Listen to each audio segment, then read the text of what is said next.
मुझे विश्वास है कि समयबद्ध तरीके से सभी कार्य आगे बढ़ेंगे। जुलाई तक ये एयरपोर्ट भी बनकर के तैयार हो जाएगा और जुलाई के बाद एयरपोर्ट अथॉरिटी के द्वारा जैसे ही लाइसेंस आदि की प्रक्रिया को पूरी कर लिया जाएगा तो अयोध्या डोमेस्टिक और इंटरनेशनल फ़्लाइट के लिए भी एक बेहतरीन गंतव्य के रूप में जाना जाएगा। इसके अलावा स्वास्थ्य है, मेडिकल एजुकेशन है, टूरिज्म है, इरिगेशन से जुड़े हुए मुद्दे थे और भी विभिन्न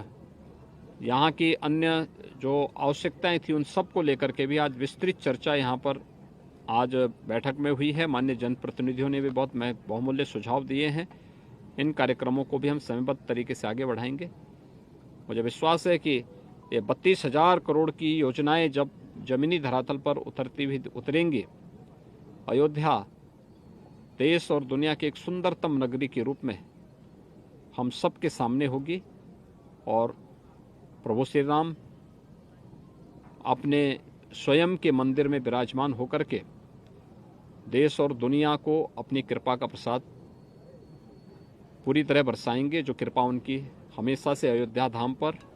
और देशवासियों पर बनी रही। अयोध्या धाम के दर्शन करने और केंद्र और राज्य शासन के द्वारा यहाँ पर किए जा रहे विभिन्न विकास कार्यों को भौतिक सत्यापन करने और उनकी समीक्षा करने का एक अवसर प्राप्त हुआ है। श्री राम जन्मभूमि पर भगवान श्री राम का भव्य मंदिर का निर्माण कार्य युद्ध स्तर पर अपने तय समय सीमा के अंदर आगे बढ़ रहा है। केंद्र और राज्य शासन के द्वारा अयोध्या के समग्र विकास के लिए 32,000 करोड़ रुपए की परियोजनाएं वर्तमान में चल रही हैं। इनमें लगभग अलग अलग जो विभाग हैं, इन सभी विभागों के अपर मुख्य सचिव और प्रमुख सचिवों को आज मैंने यहाँ पर पहले से ही भेजा था, जिन्होंने अपने अपने विभागों की समीक्षा की थी, अपने कार्यों का भौतिक सत्यापन भी किया था। कुछ कार्यों को मुझे स्वयं भी प्रातःकाल से उनके मौके पे जाकर के मुझे उनका भौतिक सत्यापन करने का अवसर भी प्राप्त हुआ था।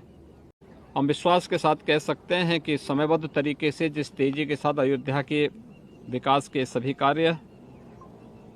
आदरणीय प्रधानमंत्री जी के विजन और उनके मार्गदर्शन में आगे बढ़ रहे हैं, अगले 1 वर्ष के अंदर अयोध्या वास्तव में एक सुंदरतम नगरी के रूप में देश और दुनिया के सामने होगी। इन कार्यों को तेज करने, विभिन्न परियोजनाओं को मानक की गुणवत्ता को बनाए रखते हुए समयबद्ध ढंग से आगे बढ़ाने और जहां पर परियोजना के कार्यों को, क्योंकि इधर 2-3 महीने इन विकास के कार्यों को तेजी के साथ आगे बढ़ाने के लिए तो ये भी कहा गया कि वे कुछ कार्यों में 3 शिफ्ट में कार्य करें। मैन पावर बढ़ाने के साथ साथ 3 शिफ्ट में कार्य को करने के लिए की आवश्यकता है, जिससे अगर बरसात के दौरान 2-3 महीने कार्य में किसी प्रकार की कोई बाधा भी आती है